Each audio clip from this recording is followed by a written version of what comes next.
Civil engineering की online classes में आप सभी का स्वागत है। Quantity survey and valuation subject के अंतर्गत आज का टॉपिक है रोड एस्टीमेट। तो रोड एस्टीमेट कराने से पहले आपको जानकारी दें कि लॉन्गिट्यूडनल सेक्शन ऑफ रोड कैसे बनता है। तो ये सर्वे फर्स्ट का पार्ट है, जिसमें कि हम लेवलिंग की सहायता से किसी भी प्रस्तावित सड़क अथवा नहर, कुछ भी हो सकती है, इसका अलाइनमेंट करते हैं। अलाइनमेंट में उसके जो सेंटर के पॉइंट है रोड को, उसको होकर के गुजरने वाली एक सेंटर लाइन डिसाइड करते हैं। उस सेंटर लाइन के कुछ निर्धारित इंटरवल पर रिड्यूस्ड लेवल ज्ञात करते हैं। इन रिड्यूस्ड लेवल और डिस्टेंस की सहायता से एक डायग्राम तैयार होता है, जिसको कहते हैं लॉन्गिट्यूडनल डायग्राम। अब देखिए वो किस तरीके से होता है। तो हम मान लीजिए एक ये हॉरिजॉन्टल एक्सिस है, जिस पर कि हम डिस्टेंस लेते हैं, और एक वर्टिकल एक्सिस जिस पर कि आरएल लिए जाते हैं। तो मान लीजिए हम रोड जिसका कि स्टार्टिंग 0 से है और एक निर्धारित डिस्टेंस यानी चेन लेंथ के बराबर ले लें, 30 मीटर अथवा 20 मीटर। इस पर हम मान लीजिए 20 मीटर चेन इस्तेमाल कर रहे हैं। तो इस तरीके से 20, 40, 60, 80, 100, 120, 140, इस तरीके से जितनी भी रोड की लंबाई है, उस रोड की लंबाई पर यहाँ पर हम इन पॉइंटों के स्टेशन के आरएल कैलकुलेट करते हैं। इन आरएल की सहायता से ये डायग्राम तैयार होता है। तो डायग्राम कुछ इस प्रकार से मान लें।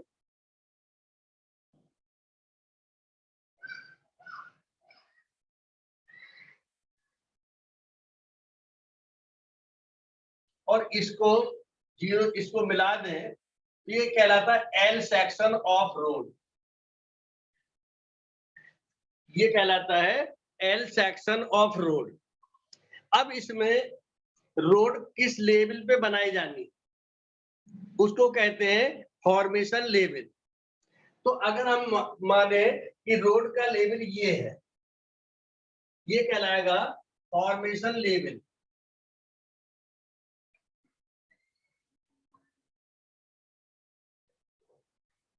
अगर स्टार्टिंग पॉइंट का आरएल अधिक हो और लास्ट पॉइंट का आरएल कम हो, यानी ये जो लेवल है ये डाउनवर्ड ग्रेडियंट का हो, तो इसके ग्रेडियंट को लिखते हैं जैसे 1:200। 1:200 का मतलब हो गया कि ये फॉर्मेशन लाइन जो है, यहाँ से 2 मीटर के बाद में 1 मीटर डाउन होती है, तो इसको कहेंगे डाउनवर्ड ग्रेडियंट। Downward gradient. और अगर इसकी डायरेक्शन इस तरीके से ऊपर की ओर कर दी जाए, तो ये कहलाएगी अपवर्ड ग्रेडियंट।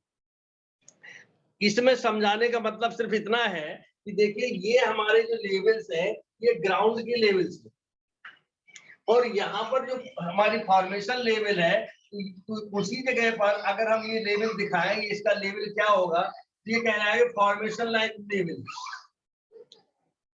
तो किसी भी एल सेक्शन में यदि फॉर्मेशन लेवल ग्राउंड लेवल से ऊपर हो, यानी RL of formation is greater than RL of ground, तो हम कहेंगे ये हमारी जो रोड है ये बैंकिंग में होगी, भराव में की जाएगी, यानी इतने हिस्से में मिट्टी का भराव करेंगे।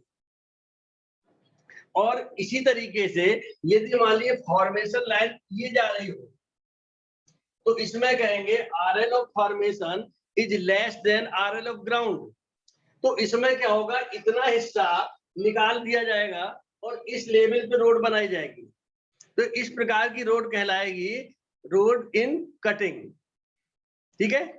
हो सकता है कुछ हिस्सा ऐसा हो जिसमें कि हमारी रोड कुछ हिस्से में भराव हो और कुछ हिस्से में कटाव हो, तो ये हमारी कहलाएगी इन बैंकिंग और ये कहलाएगी इन कटिंग। तो इस तरीके से आपको रोड के लिए अर्थवर्क की गणना करनी होती है। तो गणना कैसे करेंगे इसके लिए समझिए।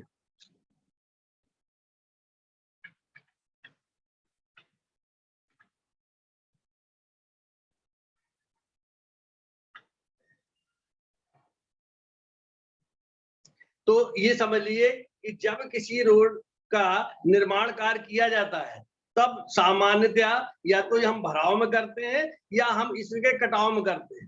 तो इसके दो क्रॉस सेक्शन हम बना रहे हैं। एक क्रॉस सेक्शन ये है, ये ग्राउंड लेवल है। तो ग्राउंड लेवल के ऊपर ये कहलाता है फॉर्मेशन लेवल, ठीक है। तो इसको हम नोट करते हैं बी से, और ये बी कहलाती है B equal to formation with formation, इस रोड की चौड़ाई फॉर्मेशन लेवल पे, इसको कहते हैं depth. D depth of banking या डेप्थ ऑफ एम्बैंकमेंट, भराव की गहराई। ये जो साइड स्लोप है इसको हम प्रदर्शित करते हैं एस इंटू 1 से। S horizontal into vertical. तो इसका मतलब ये होता है कि अगर हम 1 मीटर डाउन हो रोड पे तो ये हॉरिजॉन्टल डिस्टेंस एस होगी, तब हम इस स्लोप को कहेंगे एस इंटू 1। तो इस तरीके से देखें कि अगर हम ये डी गहराई तक डाउन हो रहे हैं तो इसका मतलब है कि ये दूरी कहलाएगी एस डी। सेम इसी पैटर्न पे यहां पर हो जाएगी एस डी। तो ये जो डायग्राम है ये शो कर रहा है कि रोड हमारी भराव में तैयार की जा रही है। इसी प्रकार से दूसरा क्रॉस सेक्शन है इस तरीके से, इसमें ग्राउंड लेवल ये है, रोड की चौड़ाई ये बी, इसको कहेंगे फॉर्मेशन विथ, और ये कटाव के जो स्लोप है इसको कहेंगे एस इंटू 1। इस तरीके से इसकी गहराई ये कहलाएगी डी।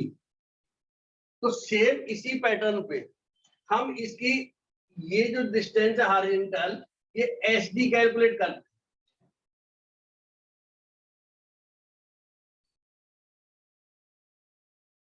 अब आपको अर्थवर्क कैलकुलेशन का मतलब है कि जो भी इसमें भराव किया गया है उसकी क्वांटिटी क्यूबिक मीटर में कैलकुलेट करनी है। इसी तरीके से जो ये कटाव किया गया है तो कटाव की जो क्वांटिटी है ये क्यूबिक मीटर में कैलकुलेट करनी है। तो क्वांटिटी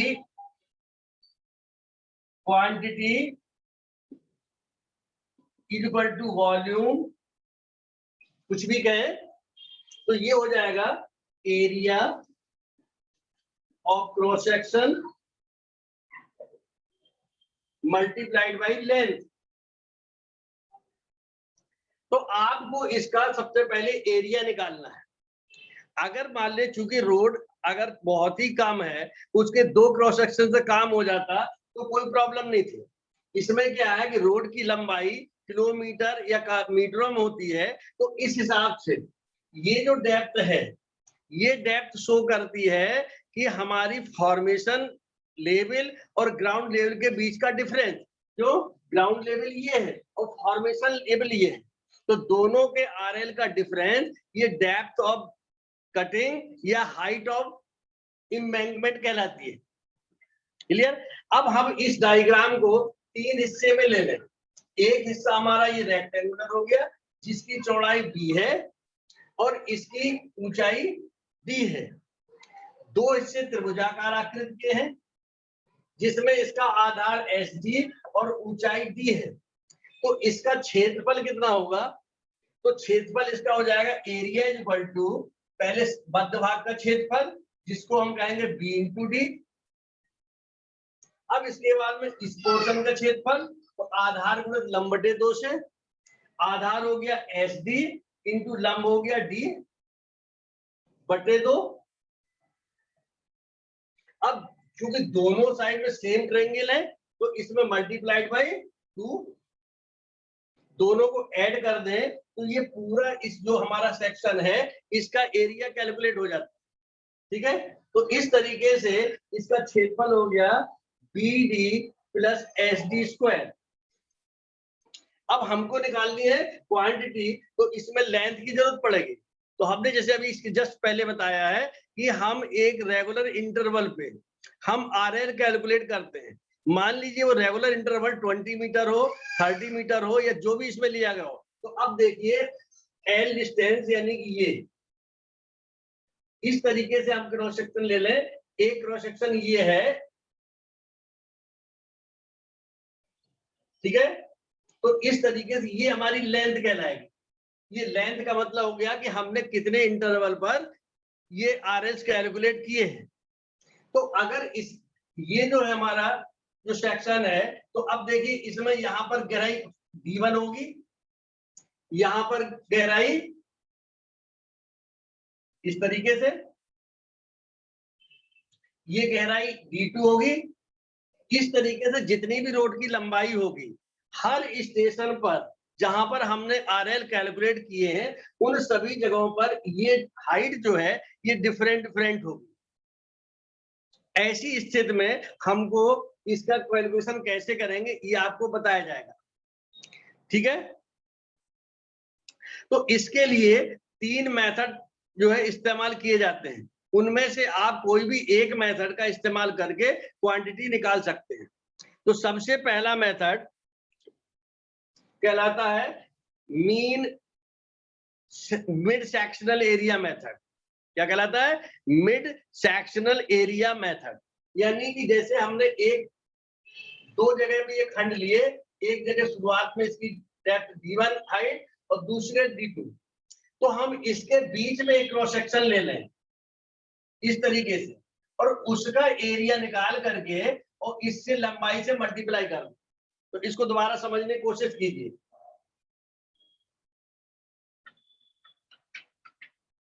कि मान लीजिए हम एक किसी निश्चित लंबाई का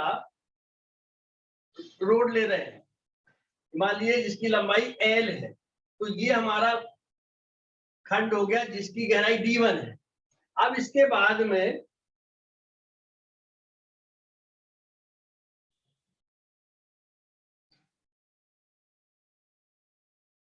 इस तरीके समझिए, तो यहां पर खंड की गहराई D2 है, तो ये चौड़ाई भी पूरी रोड में पूरी लंबाई में समान होगी और ये साइड स्लोप भी समान होंगे। ऐसी स्थिति में हम इसके सेंटर पे यानी बीच में एक क्रॉस सेक्शन ले लेंगे जिसका क्षेत्रफल कैलकुलेट करके और ये जो लेंथ है इससे मल्टीप्लाई कर देंगे, तो इसका वॉल्यूम हमको प्राप्त हो जाएगा, ठीक है। इसको कहते हैं मिड सेक्शनल एरिया मेथड और इसी को कहते हैं mean depth method. Mean depth method क्योंकि ये जो हमने बीच का एरिया निकाला है, इन दोनों की जो ऊंचाई थी इसका औसत लेकर के निकाला है, तो इसलिए औसत लेने के कारण ये हमारा जो एरिया कहलाएगा ये मिड सेक्शनल एरिया कहलाएगा। तो अब इसको निकालने के लिए एक स्टैंडर्ड टेबल है जिसको कि हम बनाने जा रहे हैं, उसको समझ लीजिए। सबसे पहला कॉलम बनता है स्टेशन का, सबसे पहला कॉलम बनता है स्टेशन का। दूसरा कॉलम बनता है चेनेज का। तीसरा कॉलम बनता है आरएल ऑफ ग्राउंड का, आरएल ऑफ ग्राउंड। तीसरा कॉलम, चौथा कॉलम हो गया RL of formation, RL of formation. इन दोनों के डिफरेंस से हम निकालते हैं हाइट ऑब्लिक डेप्थ, हाइट या इसकी गहराई डेप्थ। इसके बाद लेते हैं मीन डेप्थ, मीन हाइट और डेप्थ जो भी हो, कटिंग में होगी तो डेप्थ कहलाएगी और बैंकिंग होगी तो हाइट कहलाएगी। इसको हम लिखते हैं स्मॉल डी। फिर इसके बाद कॉलम बनाते हैं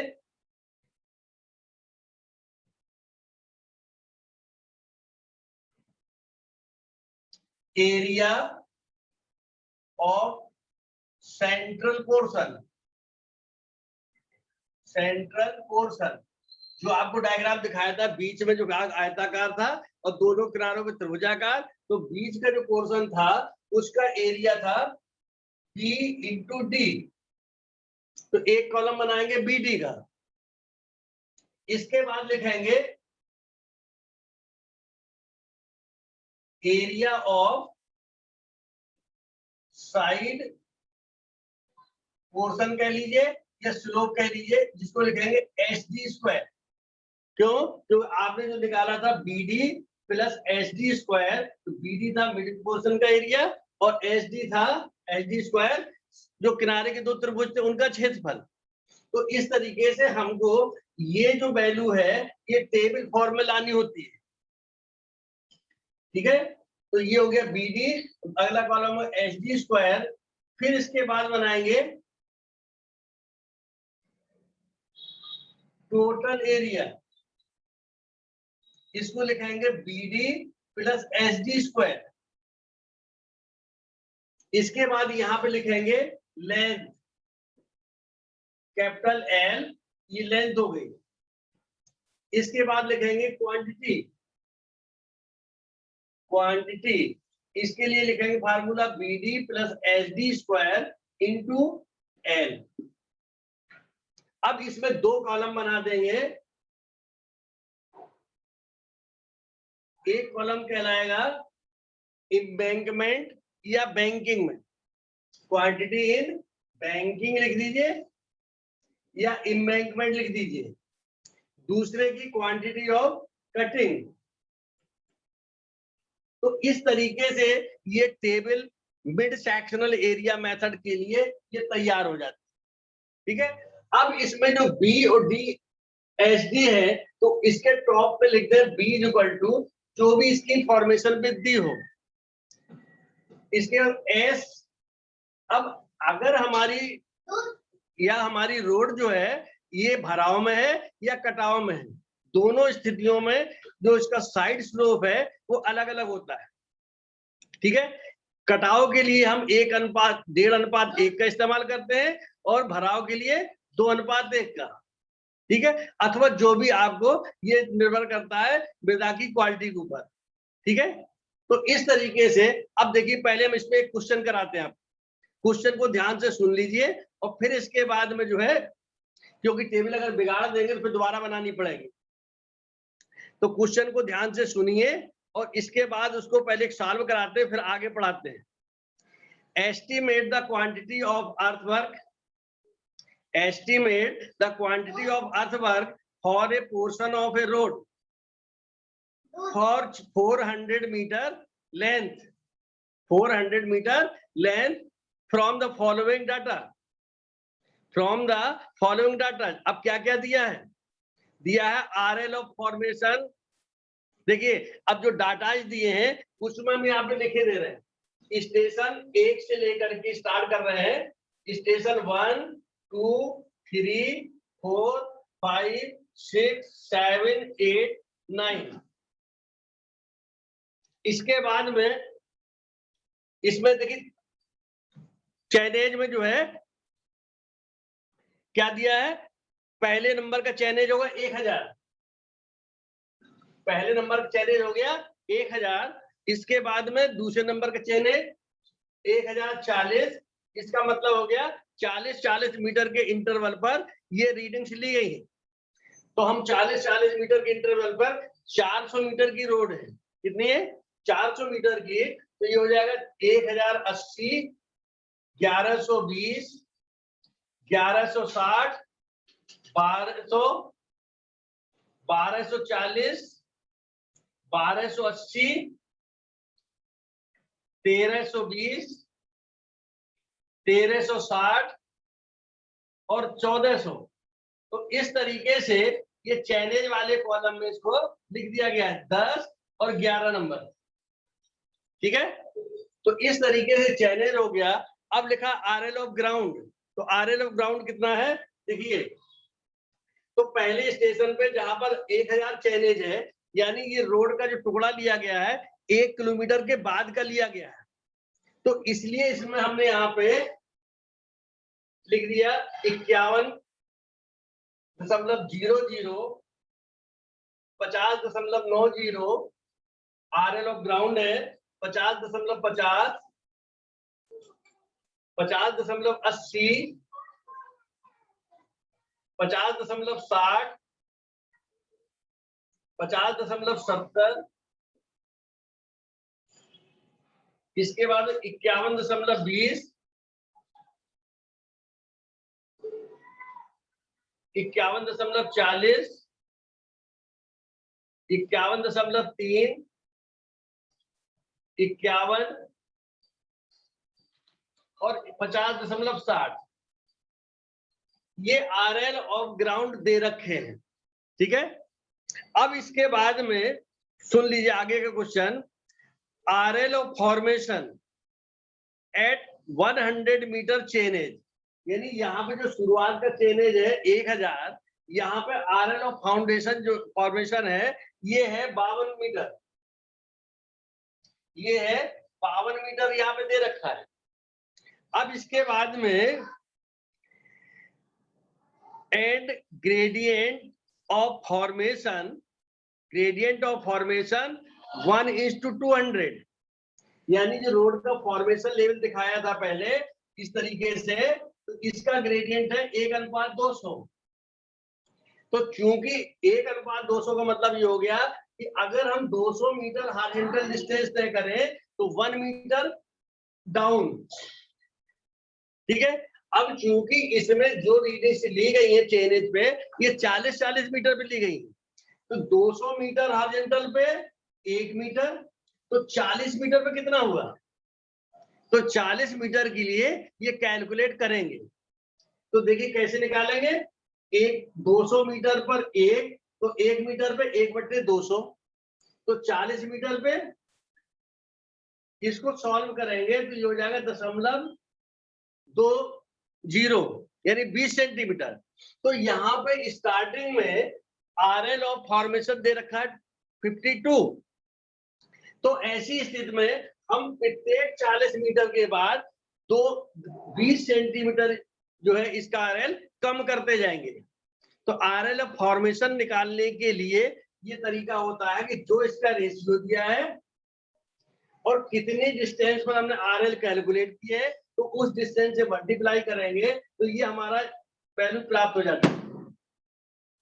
अब इसमें देखें कि स्टेशन पर जहां का चैलेंज 1000 है वहां का RL है 52, तो जस्ट इससे आगे 40 मीटर पे इसका RL कितना हो जाएगा 51.80।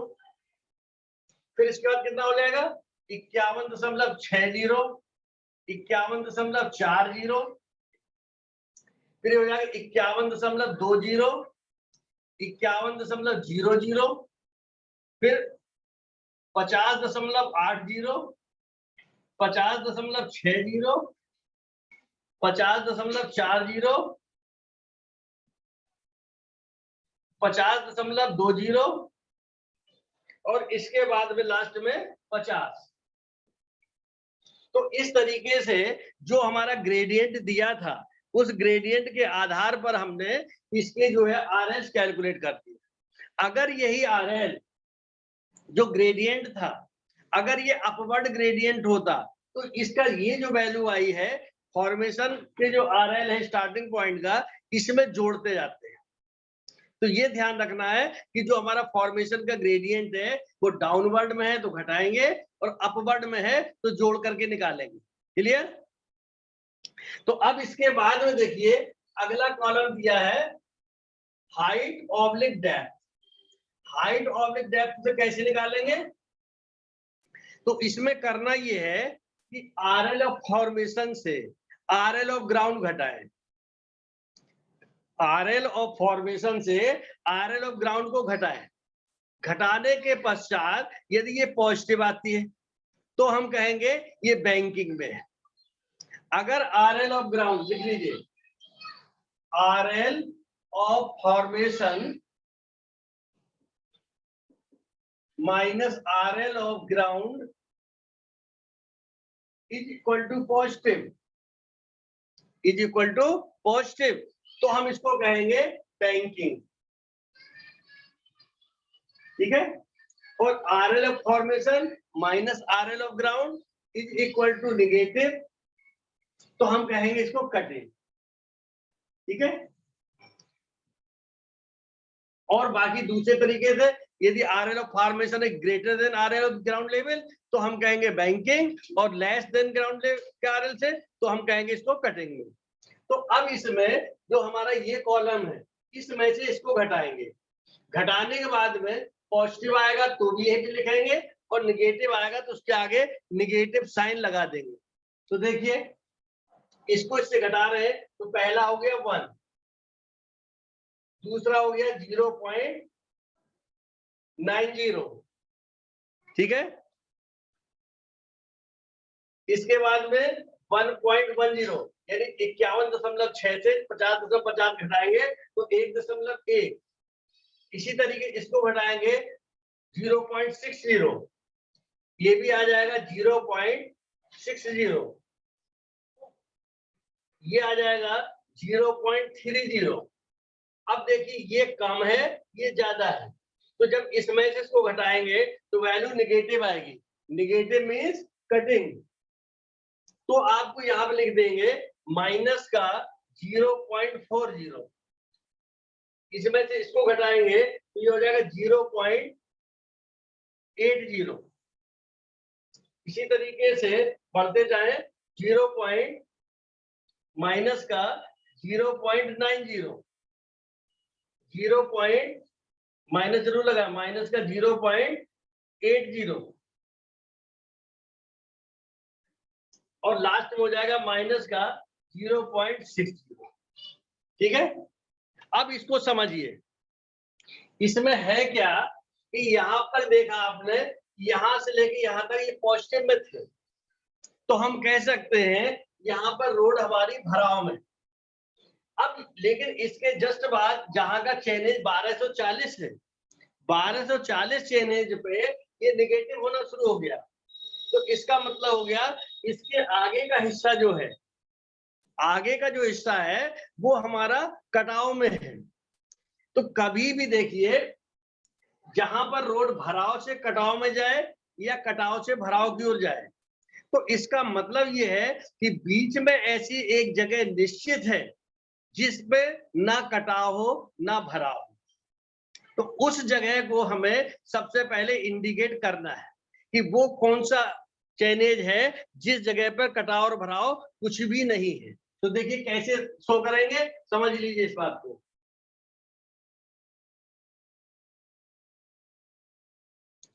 ये जो चेनेज है 1200, ये हमने चेनेज लिखा यहाँ पे 1200, और यहाँ का चेनेज हो गया 1240, यानी इतना हिस्सा ले रहे हैं 1200 से 1240 के बीच का।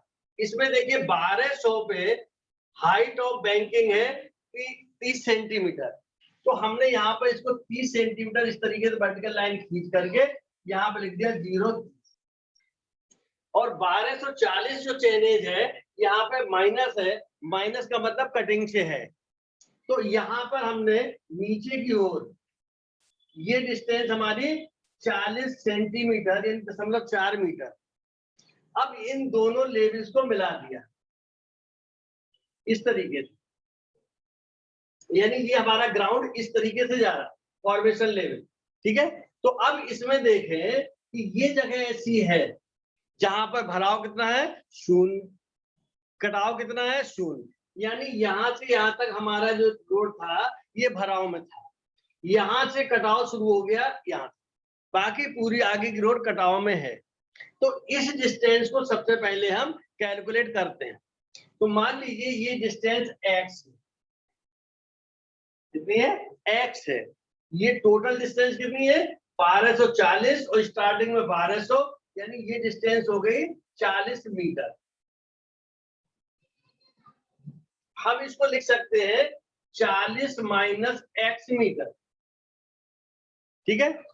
तो अब ये ट्रायंगल की पोजीशन देख करके अब आप इसको कैलकुलेट करें कैसे, this upon this is equal to this upon this.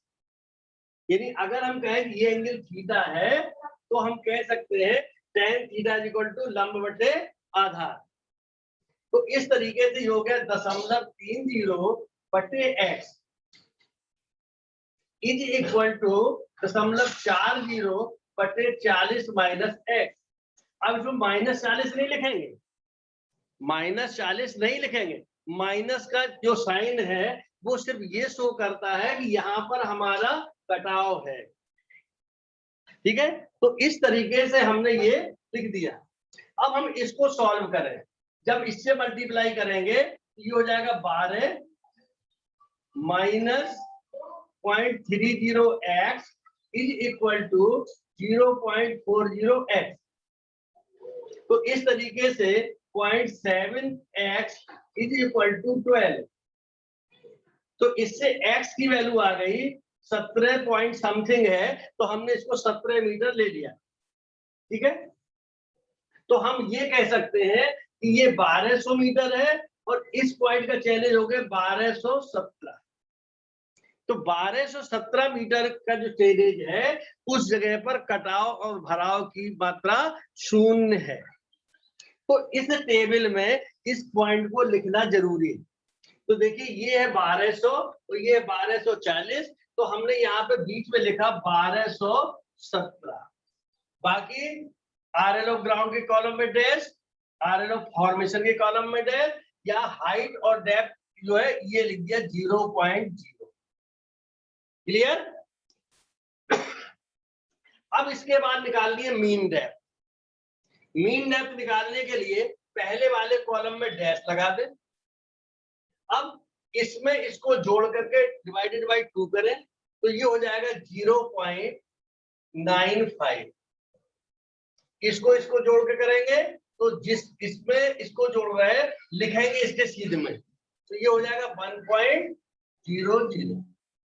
इसी तरीके इसको लिखेंगे 0.85, इसको लिखेंगे तो 0.60, इसको लिखेंगे तो 0.45। अब इसको लिखेंगे क्योंकि इतने हिस्से में तो भराव होना ही है, तो इसकी एवरेज डेप्थ हाइट कितनी है, ये यानी 0 + 0.30 यानी 0.15 एवरेज लेकर के ये मीन डेप्थ या मीन हाइट का मतलब ये है कि दोनों का एवरेज। तो इस तरीके से ये वैल्यू आ गई 0.15। अब इसके बाद में इस जगह से नीचे हमारी ये कटिंग शुरू हो रही, तो हमने इस कॉलम में तो माइनस लगा दिया सिर्फ ये पता करने के लिए कि इतने हिस्से में हमारी कटिंग है। बाकी क्वांटिटी में नेगेटिव पॉजिटिव कुछ नहीं होता। एम्बैंकमेंट की क्वांटिटी अलग आएगी और कटिंग की क्वांटिटी अलग आएगी। तो इस तरीके से इन दोनों का एवरेज लिया, बैंक में क्या गया 30 और 0 का एवरेज लिया। अब कटिंग में प्रारंभ कर रहे हैं, तो यहां से जब प्रारंभ करेंगे तो इसके बीच में एवरेज ये कहलाएगी 0 + 0.40/2। तो इस तरीके से ये इसके सीधे में लिख दिया 0.20। इसका एवरेज लिया तो 0.60। इसका एवरेज लिया तो कितना हो गया 0.85। इसका एवरेज लिया तो 0.85। इसके बाद इसका एवरेज लिया तो 0.70। इस तरीके से हमने ये मीन डेप्थ निकाली। अब क्वेश्चन में दे रखा है कि formation width is equal to 10 metre, side slope in banking 2:1। तो साइड स्लोप 2:1 ये किसमें है, बैंकिंग में। और इसके बाद में है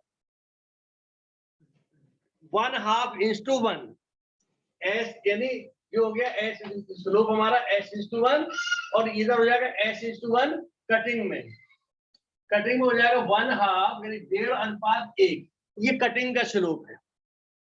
तो आपको इसी तरीके से हर कॉलम को आगे बढ़ाना है।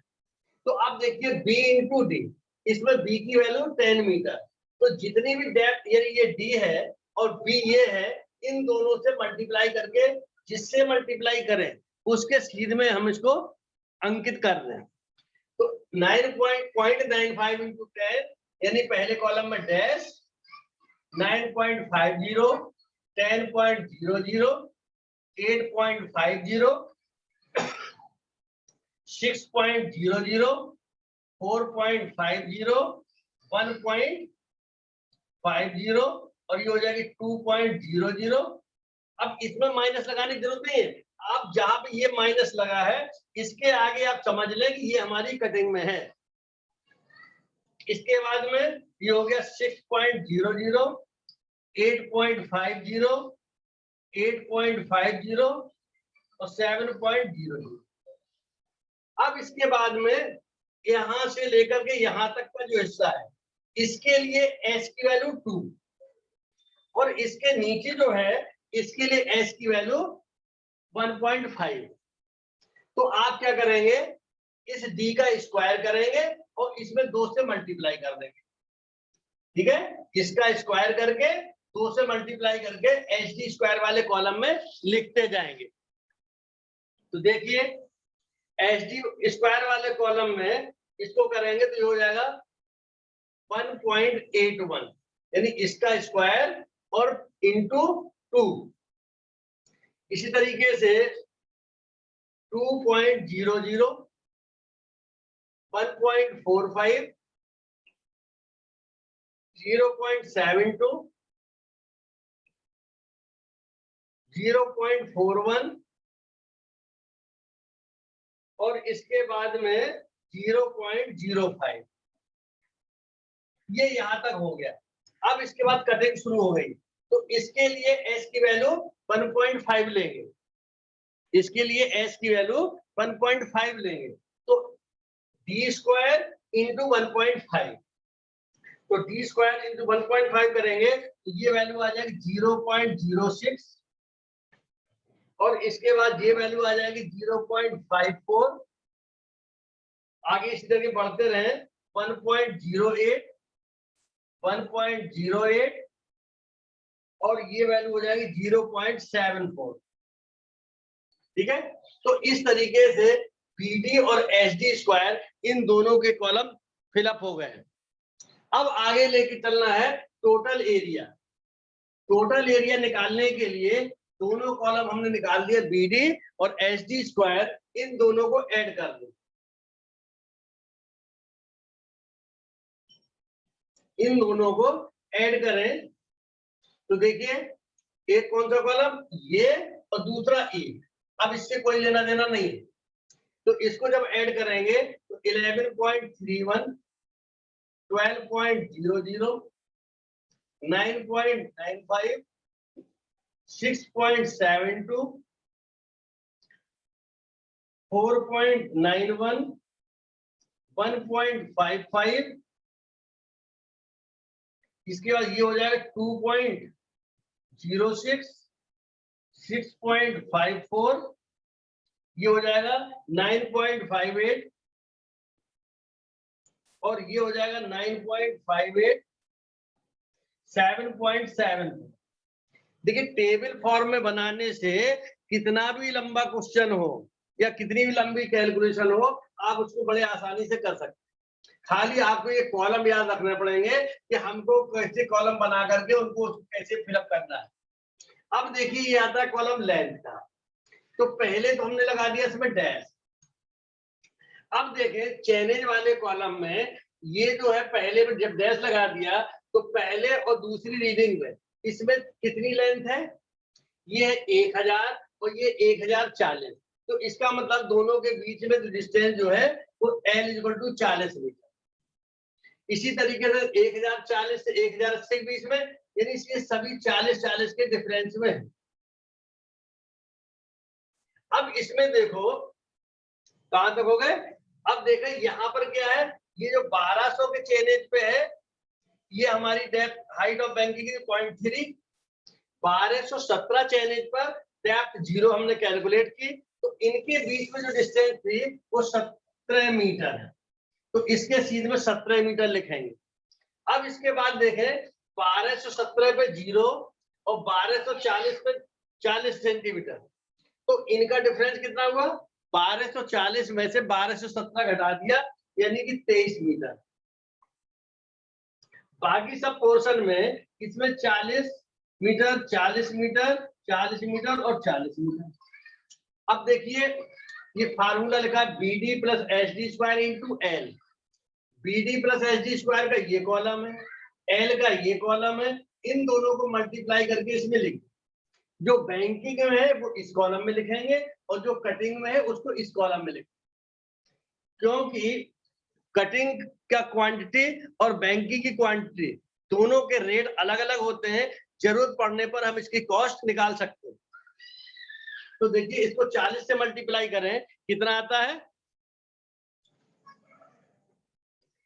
452.40, 452.40 खुद ही कैलकुलेट कर लेना, 480 और ये हो जाएगा 398, 268.80, इसके बाद 196.40 और जब इस 17 से मल्टीप्लाई करेंगे तो 26.35। अब इसमें करेंगे, जब इससे मल्टीप्लाई करेंगे तो 43.38, 47.38। अब ये आके हमारी कटिंग के सीधा इस वाले कॉलम में लिखेंगे, ये हो जाएगा 261.80, 383, 383.20, फिर इसके बाद में 383.20 और लास्ट में हो जाएगा 309.60। ठीक है, तो इस तरीके से जो हमारी क्वांटिटी एम्बैंकमेंट की थी और दूसरी जो कटिंग की थी वो अलग अलग कॉलम में लोड कर दी गई। अब इसके बाद में इनका हम टोटल करें तो इसका टोटल हो गया 1821.90। ठीक है, 1821.95। इसी तरीके जब इसका टोटल करेंगे तो 1384.98, 1384.98। ये सभी क्वांटिटियां ये क्यूबिक मीटर में होंगी, इसकी यूनिट होगी क्यूबिक मीटर। अब अगर आपके पास में रेट है कि खुदाई कराने का रेट क्या है तो इसमें लगा देंगे, भराव कराने का रेट क्या है वो इसकी क्वांटिटी में। तो इस तरीके से एब्स्ट्रैक्ट ऑफ कॉस्ट तैयार कर ली जाती है। तो ये जो हमारा मेथड है ये मेथड कहलाता है मिड सेक्शनल एरिया मेथड। इसी को हम मीन डेप्थ मेथड भी कहते हैं, यानी डेप्थ का मीन लेकर के क्वांटिटी कैलकुलेट करना। क्लियर है? तो इस तरीके से एक ये पहला मेथड हो गया। ठीक है, दूसरा मेथड, अब इसमें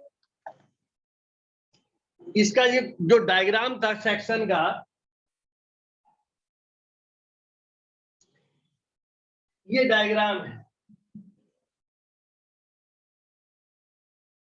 इसका साइड स्लोप S:1 और ये फॉर्मेशन विड्थ B और ये हमारी डेप्थ B। तो हमने इसका एरिया मल्टीप्लाइड बाय लेंथ, तो हमने इसकी क्वांटिटी निकाली। अब अगर आपसे ये कहा जाए कि ये जो साइड स्लोप है इसमें हम रोड के कटाव को रोकने के लिए या तो हम पिचिंग कराएं, तो कितने एरिया में पिचिंग कराई जानी है, या हम इसमें घास इत्यादि लगा दी जाए, तो इससे क्या होगा, मिट्टी का जो कटाव है वो रोका जा सकता है। ऐसी स्थिति में हमको इसका जो साइड स्लोप है इसके एरिया को भी कभी कैलकुलेट करना पड़ता है। तो इसके लिए तो देखिए ये हमारी डेप्थ डी और इससे देखें ये दूरी आई थी SD स्क्वायर। अब तुमसे कहा ये लेंथ कितनी है, सीधे सीधे सॉरी SD, तो ये लेंथ कितनी है, इसका स्क्वायर प्लस इसका स्क्वायर इक्वल टू इसका स्क्वायर। तो स्लोपी एरिया कितना हो गया, SD square plus D square, इसका रूट। तो ये हमारी हो गई इसकी चौड़ाई, क्या निकली इसकी चौड़ाई। तो चौड़ाई अब एक साइड की ये है, दूसरी साइड के इंटू 2, एरिया निकालना होगा तो मल्टीप्लाइड बाई L। तो इस तरीके से ये स्लोपी एरिया निकल आएगा। अब अगर मान लो इसको और आगे बढ़ाते हैं, डी स्क्वायर को बाहर ले लें तो ये हो जाएगा 2d under root S square plus 1, ये हो जाएगा एड। अब इसके कहा जाए कि आप इसको टेबल फॉर्म में बनाइए। मेन चीज है कि आपने जैसे इसको, ये आपका वॉल्यूम था तो आपको टेबल फॉर्म बनाना था, तो आपने एक डी निकालने के लिए जो भी रिक्वायरमेंट थी उसके हिसाब से टेबल तैयार कर ली, बीडी अलग कॉलम बना दिया, एच डी स्क्वायर अलग बनाया, दोनों का टोटल करके बनाया, मल्टीप्लाइड बाई एल करके बनाया। इसी पैटर्न पे हम जो लिखा है 2d एच स्क्वायर प्लस 1, तो एक कॉलम तो हम इसमें डी तक का बना लें और दूसरा कॉलम एच स्क्वायर प्लस 1 का रूट का बना लें, फिर इन दोनों को मल्टीप्लाई का बना लें, फिर इसके बाद में एल से मल्टीप्लाई कर दें। तो इस तरीके से जो हमारी ये टेबल बनी है, तो इसी फॉर्म में हम इसके लिए भी टेबल बना सकते हैं। That clear? तो इस तरीके से ये हमारे जो सिंपल सा फार्मूला था ये है। दूसरा मेथड है मीन एरिया मेथड। अभी क्या था? मिड सेक्शनल एरिया मेथड, अब कहलाएगा मीन सेक्शनल एरिया मेथड। इनमें दोनों में डिफरेंस बहुत छोटा सा दिखाई दे रहा है। मिड सेक्शन मेथड यानी हमने जो बीच का सेक्शन था वो मीन डेप्थ निकाल करके उस सेक्शन को निकाला, उसके हिसाब से ये टेबल हो गई। अब कहते हैं मिड सेक्शनल एरिया मेथड यानी mean depth method.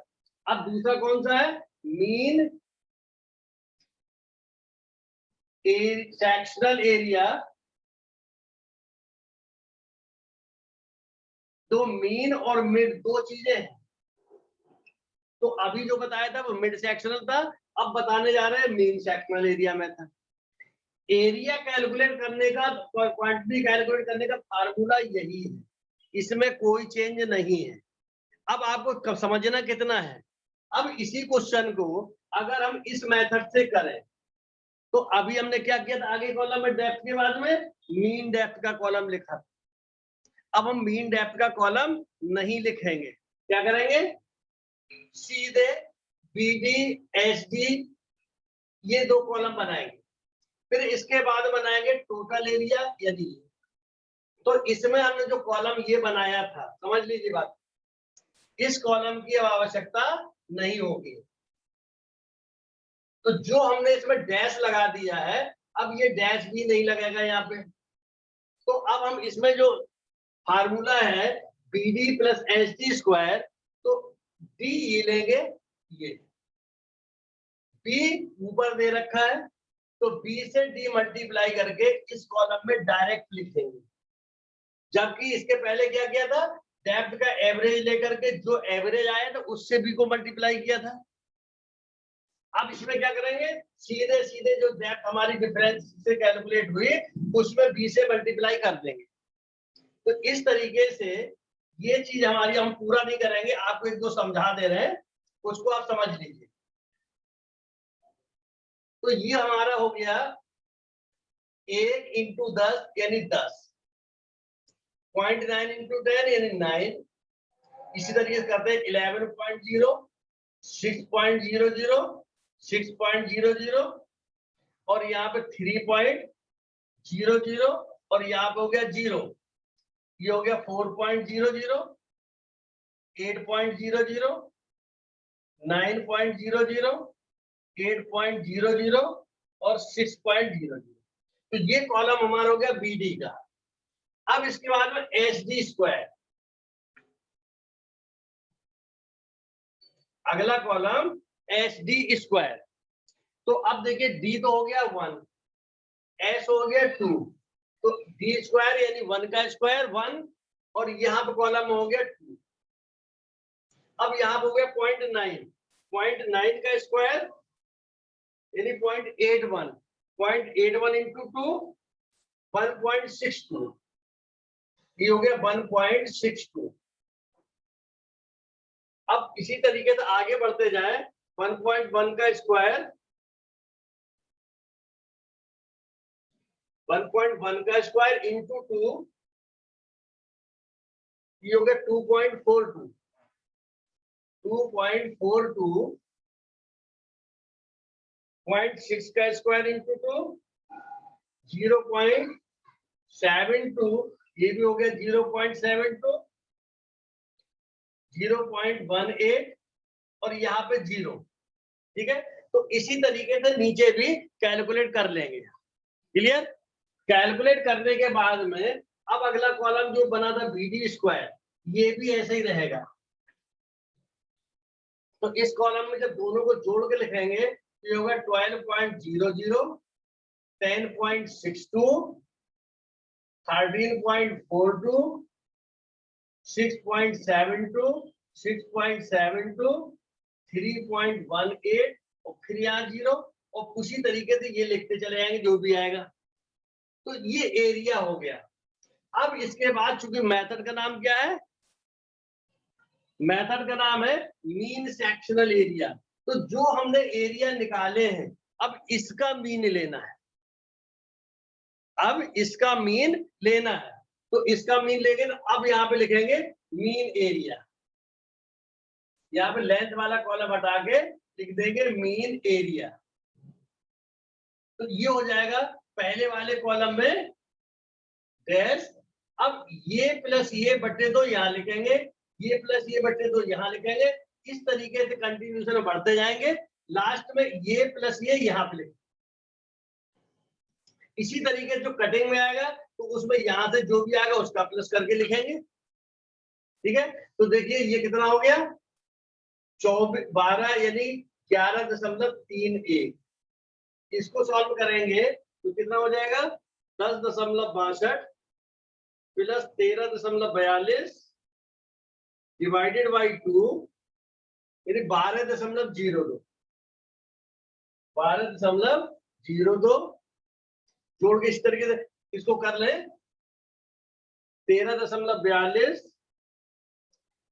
Plus 6.72 divided by 2 यानी 10.07।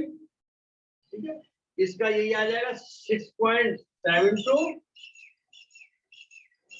और ये हो गया आपका 6.72 प्लस 3.18 डिवाइडेड बाई 2 यानी 4.95 और इसका आधा कर देंगे तो ये हो जाएगा 3.18 डिवाइडेड बाई 2 यानी 1.59। ठीक है, अब इसमें ये ध्यान रखना है इसी तरीके से इसको आगे करेंगे। ठीक है, जब इसको आगे करेंगे तो इस ये प्लस इसका एवरेज लेकर के यहाँ लिखें। अब इसके बीच में एक कॉलम हम बढ़ा देंगे लेंथ का, एक कॉलम अब इसके बीच में बढ़ा दिया जाएगा लेंथ के लिए। जो कॉलम साफ कर दिया है वो कॉलम यहाँ पे हो जाएगा, तो यहाँ पे हो जाएगा डैश 40 40 40 इस तरीके से और यहाँ पे 17 लास्ट में 23। तो अब इन दोनों का गुणा करके बैंकिंग है तो इस कॉलम में लिख देंगे और कटिंग है तो इस कॉलम में लिख देंगे। तो इस तरीके से ये दूसरा मेथड कहलाता है मीन सेक्शनल एरिया मेथड। हम समझते समझ में आ गया होगा। तो इसके लिए टेबल में खाली अंतर कितना था, यहाँ से मीन डेप्थ का कॉलम हटा करके आगे ले आए मीन एरिया के रूप में, बस इतनी ही शिफ्टिंग है। ठीक है, तो दोनों मेथड में हम कोई भी एक मेथड का इस्तेमाल करके क्वांटिटी निकाल सकते हैं। सामान्यतया मीन डेप्थ मेथड ज्यादा प्रचलित है। ठीक है, तो जब तक ये ना कहा जाए कि मीन सेक्शनल एरिया मेथड का इस्तेमाल करें तब तक आप मीन डेप्थ मेथड से ही क्वांटिटी कैलकुलेट करें। क्लियर? तो आज ऐसा करते हैं, आज यही समाप्त करते हैं। आप अपनी जो बुक है उसकी एक्सरसाइज में क्वेश्चन देखिए और इसको सॉल्व करिए। अगर कोई प्रॉब्लम आती है तो डाउट अपना कल क्लियर कर सकते हैं। ठीक है, ओके, थैंक यू।